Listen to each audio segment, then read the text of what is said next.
به ارواح مرده میخوانه. همیال شما پرسان کنی مردم و زناره هنوز زیر افتخار میکنه مولوی صاحب ما هر شام 6 رکعت ترک نکرده. به خاطر چی؟ ارواح مرده. ارواح مرده در رمضانی تان اگر ارواح مرده دیگه هم هست خبر داره؟ شب 28م که شب مردم ها نان پخته میکنن در مسجد ها و در خانه روان میکنن. این شب مرده است. شب چی هست؟ چرا این ترکا را میکنه؟ میگه مرده میآید در سری دروازه استاد میشه. اگر چیزی بکشن خیلی خوشحال پس میره، اگر نکشی سخت خفه میشه. به خاطر خوشحال کردن از او بعد چیز پخته کنیم و ببریم. در یادم خوب می خورد بودم مسجد دیگه تاریک است شام بچه های جوان در دالیز استاد میشد که گوشت می آمد او را یا می گرفت الوار در روی سفیدا روان میکرد. در یادم خوب میاد انشالله کاسا گم میشد. کاسا یک رقم دو دشنام در مسجد ها شروع میشد که این بد کردیم که بربدری فلانی. مسجد با مسجدی حالات بود. الله رحم بکنه. حالی مانده در اطراف هست. شب مرده الوا میکنه که مرده میاد. در کابل هم هست؟ هست. الله رحم بکنه. عبادت است، نفل عبادت، سلام عبادت. از راه یک خار دور میکنی عبادت است. این را به خاطر کی دور کن؟ الله متعال دور کن. با کسی که سخن میگی به خاطر کی؟ الله. دوستی میکنی دشمنی میکنی میدی بند میکنی به خاطر کی باشه؟ کلش عبادت است. هر قول و عمل پسندیده عبادت است و مخصوص الله است. رکوع، سجده، قیام خود کلش عبادت است. دعا طلب کردن یا خود کلش عبادت است. این مخصوص الله باشه. مردم عبادت نمیفهمه میگه خیر است اگر سجده را در پیر صاحب کردم پروا نداره، رکوع را در ملا صاحب کردم پروا نداره، قیام با قماندان صاحب کردم پروا نداره. نه کلش عبادت است، مخصوص الله متعال است. و بالوالدین احسانا و احسنوا بالوالدین، احسان بکنه به همراه اردو پدر و مادر. احسانان به احسان کردن حق الله عبادت بود. حق پدر و مادر احسان است، عبادت نیست. که وقت عبادت نیست پس طاعت پدر و مادر در داخل شریعت می باشه، چوکات شریعت. اگر تو را فرمان میده که نعوذ بالله خلاف عبادت الله عبادت بکو، تا امر میکنه به این طور امری که خلاف شریعت است او را تو قبول نمیکنی. مادر برات میگه بچه ریشیتا بتراش، نه ریشیتا نتراش، عبادت غیر الله میشه. چرا که فرمان از او تا وقتی را میچله که مخالفت با امر الله و رسول الله نداشته باشه. صبحکی لیفه سرت کش میکنه بچیم خو کو خو نکو بغز برو در طرف نماز جماعت. او خود دل میسوزانه لیکن اینجا امرشه اطاعت نمیکنی. روان به سوی جهاد، روان به سوی علم فرضی. پدر و مادر خود بکنه در کسیش نشد. صحیح نگو. حالی که در ترجمه قرآن می آمدی پدر میگه که دوب چیریت میکنم دختر گرفته بودی پناهید به الله پدر اینجا امری تقبل نمیکنم. چرا در امر فرضی تو سر ما اختیار نداری. ما میرم عقیده فرضی خدا یاد میگیرم. اما یبلغن عندک الکبر احدهما، اگر برسه اما یبلغن اگر برسه عندک بنزد تو الکبر در پیری کی برسه؟ احدهما یکی از پدر و مادر او کلاهما یا اردویش برسه فلا تقل لهما، هدایات الله را بیبی نگویی برای پدر و مادر افن اف قدر، ولا تنهرهما تهدید نکنی زشت نگویی، و قل لهما بگو با پدر و مادر قولا کریما سخن خیلی شرافت مندانه مؤدبانه با شفقت و احترام. واخفض لهما جناح الذل، پایین کو لهما برای اردویش جناح الذل بازوی عاجزی را، بازوی احترام من الرحمت که ناشی از شفقت و مهربانی قلبی باشه. و قل رب ارحمهما، دعا برش بکو از الله متعال طلب کو که ای پروردگار پدر و مادری مرا رحم بکو کما ربیانی صغیرا، مثل که مرا تربیت کرده در خردی کدام تکلیف و مشقت که تیر کرده. اما یبلغن عندک الکبر، الله متعال اشاره به یک نکته دقیق میکنه. خدمت کی به درد میخوره؟ زمانی که ضرورت پیدا شود. من نان خوردم سیر هستم، نفر از دستم گرفته میگه بیا که کباب بدم. تو مردکه دل نمیشه کباب بدی، خب به درد نمیخوره. چرا؟ سیر هستم، وقتش نیست، ضرورتش نیست. کی پدر و مادر ضرورت به خدمت داره که در کلان سالی برسه؟ چرا این کلان سالی را الله متعال خاص میکنه؟ خبر داره؟ بله. زمانی که پدر و مادر در کلان سالی برسه، زوف سرش زیاد میشه، شکایتش زیاد میشه، مریضیش زیاد میشه، خود اکمال کرده نمیتونه که همه ضروریات خود رفع بکنه، عقلش ضعیف میشه، حافظهش کمزور میشه. آمدی از بیرون، یک دفعه از پیش پرسان کجا رفته بودی بچم؟ تو گفته بودی از بازار سودا آوردم. 2 دقیقه بعد باز پرسان میکنه کجا رفته بودی؟ تو میگی او پدر آدم منم پیشتر گفتم برات. نه، او حافظه کمزور شده، در یادش نمانده، دردا زیاد است، شکایت ها زیاد است. حالی تو قاش ترش نگی که قطع زیده خم مانده. شکری الله را بکش که خدمت پدر و مادر را بکن. او خبر داری در کدام نکته تو را متوجه کرد؟ به این عمل کرد و به این خدمت خلاص نمیشه. خب خدمت پدر و مادری تا بکو، لیکن به این هم خلاص نمیشه تا که دعام طلب نکنی برای الله، از الله متعال برایشان، و بگو که الله سرش رحم بکو، مثل که مرا تربیت دست خوردی کرده، اینال خوردی را دادت آورد. امی آدمی کلان سال و مثل خردک است. خردک چی میکنه؟ نصف شو میخیزه برای من مترک بیا. از برای الله این مترک از کجا شد؟ گریان میکنه در خو نمیمانه. تا مادر دیده شب 10 مرتبه این طفلی را بیدار میکنه، گریان میکنه.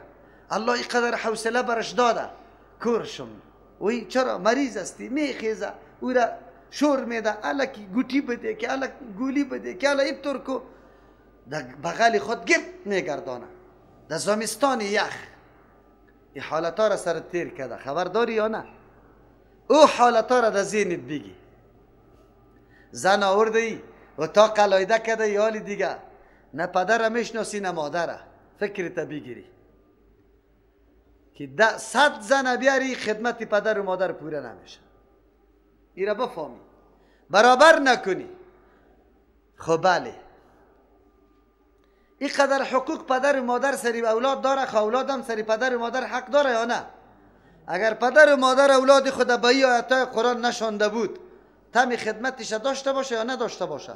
نداشته باشه، قطعا نداشته باشه. اینطور پدر، این پدر که بچه آمد در خانه تا نداد، بچه کاکایت اینطور است، بچه کاکایت اینطور، بچه امیت اینطور است، بچه خالیت اینطور است، تا که بچه خودت در دزدی را وادار نکنه، در قمار را وادار نکنه نمیمانه، تا نداده رایسته.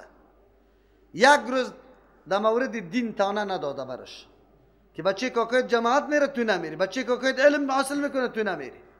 دیگه گپا نه، در کارهای دنیا بچه خدا از همون وقت چی کرده؟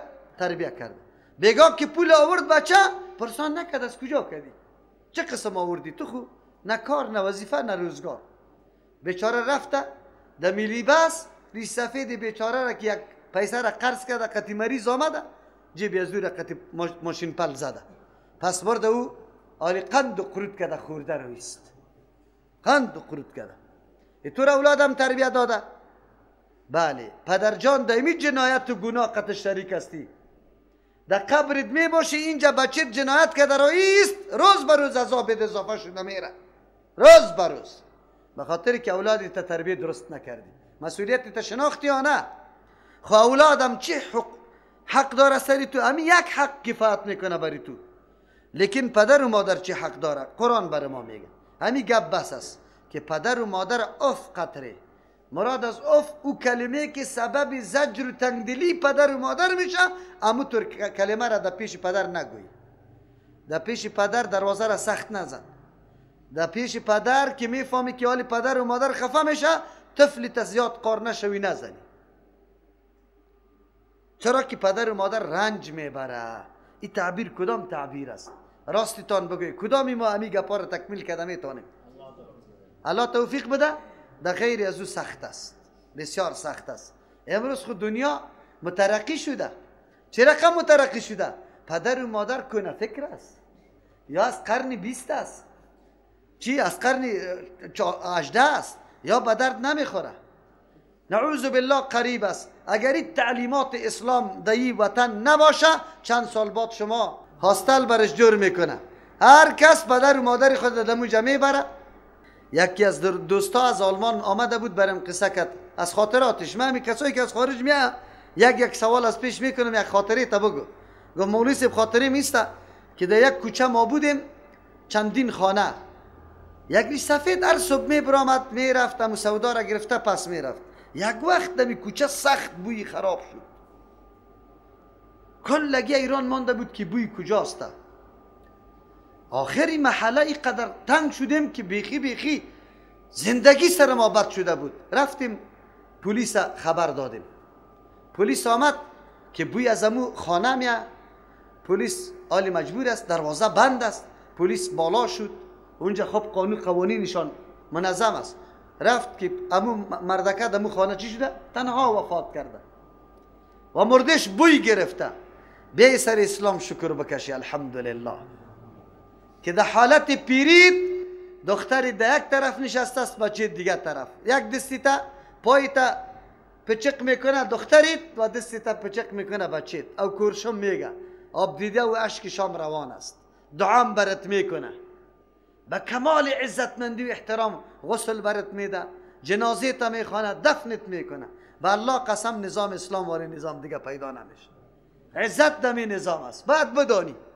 ولی به شرطی که اولاد باشه، اولادی که آیاتای قرآن شنیده باشه. الله برات میگه که موقع خدمت در کلانسالی است. پدر و مادر ضرورت در کلانسالی به خدمت پیدا میکنه. الله متعال میگه که اف قطره هم در پیش روی پدر نگو. رغم انفه 3 مرتبه پیغمبر علیه السلام در پټای منبر بالا میشد، امیر میگفت بینیش در خاک شوه، بینیش در خاک شوه. صحابه پرسان کرد یا رسول الله کی؟ در 3 نفر خبر داری؟ یکیش همی کسی بود. گفت جبریل امین گفت که هلاک شوه او کسی که پدر و مادر در حالت پیری بیامه و بازم در جنت داخل نشوه. امی آدم چی شوه؟ هلاک شوه یا بینیش در خاک شوه. گفت من آمین گفتم که بله امی طور شوه، امی طور شوه. دیگهش کی است؟ که رمضان سرش بیا و این گناهش باقی بمانه سرش. رمضان هم تیر میکنه ولی بازم گناهش باقی است. با ما رمضان هم آمده، پدر و مادرم بعضی مردم ها حیات داره. اگر حیات نداره را موجود است. دعای نیک در امی رمضان صدقه کو. ده قطی خرما را بگی به نام الله متعال برای ازو صدقه بکو. صدقه برای مرده میرسه. در جمله چیزایی که میرسه 3 چیز: دعا، صدقه، حج و عمره که وفات کرده باشه. برای الله به نام الله بکو، برش بخشش کو، الله میرسانشه. تو میتونی حقوقی که کوتاهی و قصوری که در حق پدر و مادر داشتی در می رمضان مبارک خب موقع و موسمش هسته میتونی تلافی بکنی. ولا تنهرهما، تهدید نکنیشه، زشت نگویی برای پدر و مادر. زشت اینطور کسی را دیدم که پدر و مادر لط کرده، نعوذ بالله، از خانه کشیده شه، خانه دیگه مردم رفته، در مسجد رفته.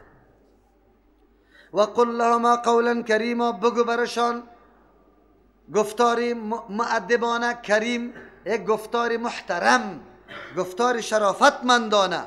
از پیشید سوال میکنه دلش تنگ شده، تمام روز در خانه است، تو که میایی دلش میخواه که قیتو 1-4 کلمه گپ بزنه، یک کمی حالاتی خود بیان کو، امروز اینطور گپ بود، گپ سرش تیز شد، دلش واز میشه، حالات خوب برات پیش شده بیان کو و بسیار خوش میشه. در غیر از او غمگین است. ما کدام چی هستیم؟ اولاد هستیم. اوه پدر و مادر بس دیگه. خب دقیق شوی که قرآن براتون چی میگه؟ واخفض لهما جناح الذل من الرحمت. جناح بالا میگه، بال، او خفض پایان انداختنی بالا میگه. مثل که یک مرغ چوچه های خود جمع میکنه باز بال سرش اوار میکنه، اینی را خفض جناح میگه. چی میگه؟ خفض جناح. الله متعال میگه مثل که امی مرغ چوچه های خود از یخی و از گرمی از این چیزا نگاه میکنه، خود بال خود سرش میقرا او که اوجا استراحت بکنه. برای پدر و مادرت امی رقم اینمی بال گستراندن سبب راحت و آرامی امی چوچه ها میشه. اینجا الله متعال تو را میگه واخفض پایین کو لهما برای اردویش جناح الذل بازوی عاجزی را، بازوی عاجزی را برش پایین کو. یک قدر خوف زده، یک قدر با احترام با پدر و مادر حرکت بکو که پرسان نکو. خویی سمبولیک باشه، سمبولیک باشه. بعضی اولادا چالاک است، چالاک میفهمی؟ اولادا بسیار چالاک می باشه. یک روز خواب میبره میمانی برش میده، خود دیگه وقتا در کسی پدر و مادر هم نیست. این را میگه احترام سمبولیک، ظاهر فریبی. در پیش روش که السلام علیکم پدر جانک، خود در قلب میگه کی گم میشی. الله متعال چی میگه؟ واخفض لهما جناح الذل پایین کو برای هر دو پدر و مادر بازوی عاجزی و احترامت، در حالی که نمی عاجزی و احترام تو ناشی پیدا شده باشه من الرحمت از شفقت و صمیمیت قلب، یا صمیمیت قلب پیدا شده باشه ای عاجزیت ای احترامت، سمبولیک نباشه که ببینی خودش چم و خم میکنی باز دیگه در قصیش نیستی. و قل رب ارحمهما با این کفایت نمیکنه، خدمتی دایمیش خو بالکل است تو است، همیشه در تلاش ازیستی که خدمتش بکنی، لیکن کفایت نمیکنه. بارها بارها بارها بارها در نماز در هر موقع عبادت دعا طلب کو از الله متعال، طلب کو از الله متعال رب ارحمهما که پروردگار رحم بکو بالای هر دو، کما ربیانی مثل که مرا تربیت کرده صغیرا در حالت خوردی، مشقت تکلیفی که سرما تیر کرده ای برداشت کرده الله، من نمیتونم به این خدمتا حقی از یارا پورا کنم، الله تو پورا کن، تو حقیش پورا بکن دیگه من نمیتونم. ایره مردم میگه کمال احترام، یک در هر عبادت از دهن افتاده نمی باشه. خب کدام اولادی دعا را بکنه؟ اولادی که او را در رقص اول نمره ستاره افغان جور کرده شه، یا در آوازخانی، یا در قمار، یا در شراب، یا در دین کمونیستی روان کرده شه، او هم برش توری دعا بکنه؟ نمیتونه دعا. ربکم اعلم بما فی نفوسکم، پروردگار شما خوب علم داره با او احترام، با او قدر و قیمتی که در نفسایتان در مورد پدر و مادر داره. الله خوب میدانه که شما چقدر قدر و قیمت پدر در قلب داره. ان تکونوا صالحین، اگر باشه شما صالحین مردم نیکوکار که در قلبتان یقینا امو احترام و تعظیم و توقیر موجود باشه، فانه کان للاوابین غفورا، یقینا هست الله متعال برای او کسانی که اوابین است، رجوع میکنه به سوی الله، در اول تقصیر داره کوتاهی داره در حق خدمت پدر احترام پدر، لیکن در قلبش پسان عزت و احترام پیدا شده، آلی اول تقصیر کرده بود آلی احترام پیدا شده، است الله متعال غفورا مهربان ذات ایره معاف میکنه. اول که کدام کوتاهی داشتی آلی احترام و تعظیم پدر مادر در قلبت پیدا کو، الله بخشش میکنه. ما و شما اگر الله نخواسته باشه که همین قسم حالت سر ما آمده باشه به احترامی پدر و مادر کرده باشه دیستی تصمیم بگیره، خب قلبا احترام پدر و مادر شروع کو، الله معافت میکنه. در غیر از او حق پدر و مادر پورا کردن این ضرور است. اگر پورا نکردی الله حقوقی خود شاید معاف بکنه، خب اگر پدر و مادر معاف نکرد، امو واقعه و داستان زیاد نقل میشه، شما در حکایت هم شنیده که یک مادر بچه خدا بخشش نمیکرد. پیغمبر اسلام چی کرد؟ طلب کرد چوباره که ما ایره در میدیم، آمد که نه در نده، گفت نه خود تو که معاف نکنی راضیستی به ای که در جهنم در بگیره بان که ما در بدم دیگه، از او خاطر دستی او را معاف کرد. پدر و مادر جانت است، پدر و مادر عزتت است، پدر و مادر حیثیتت است. الحمدلله الله متعال ما را توفیق خدمت زیاد نصیب بکنه. ما که کامیاب هستم، از خانه خبر ندارم، واقعیت براتان میگم، حتی از مریضی اولادم بعضی وقت هیچ خبرم نمیگیرم، همونطور میمانم. بزوری کیست؟ بزوری پدر و مادر، هر دویش حیات است الحمدلله. شاید هر دویش ترجمه شریکم شده باشه دیگه. برای ما موقع خدمت دین که مهیا شده، برکت دعاهایشان و چی است؟ دلم پر است از خانه، هر طرف رفته میتونم، سفر میتونم، هر وقت که بیایم. و الله متعال خواب حوصله بزرگان برش داده. الله متعال توفیق زیاد نصیب بکنه ما و شما را که خدمت پدر و مادر درست بکنیم. در حدیث رسول الله صلی الله علیه و سلم حقوق پدر و مادر به اندازه بیان شده که هیچ تصور نمیشه.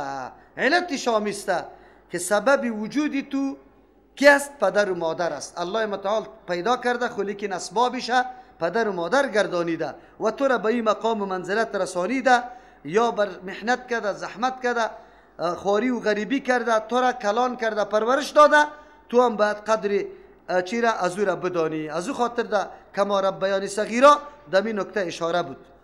و آت ذی القربی حقه، بده صاحب قرابت رشته داره حقه، حق از او را، حق مالی باشه یا غیر مالی باشه، اکرام، احترام، عیادت مریضیش، سلام، کلام، همه ای گپا سر شما حق داره. و المسکین، به مسکین حقش بده، و ابن السبیل، کسی که بچه راست یعنی مسافره. ولا تبذر تبذیرا، تو به موقع مصرف نکو. تبذیر ایره میگه ولو که کم باشه، خود تو چی میکنی؟ به جای مصرف میکنی. از او خاطر در کارهای بدعت مصرف کردن ایده تبذیر شامل است. کټه خرچی علایده گپ است، او اسراف میگه. اسراف او را میگه کټه خرچی بکنی، از حد و اندازش زیاد مصرف بکنی.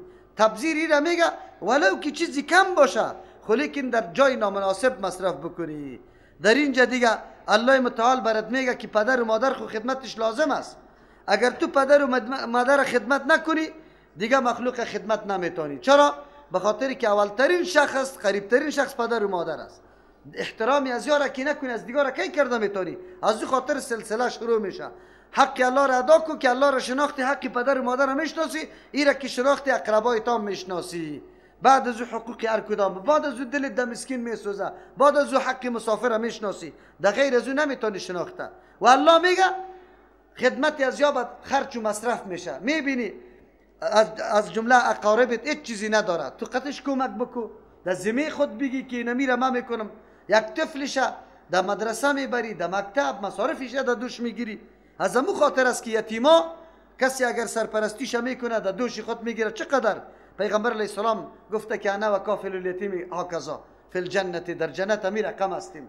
از او خاطر اقارب اول حق داره که ما مصارف خود سر اقارب بکنیم، خو لیکن تبذیر نکنیم.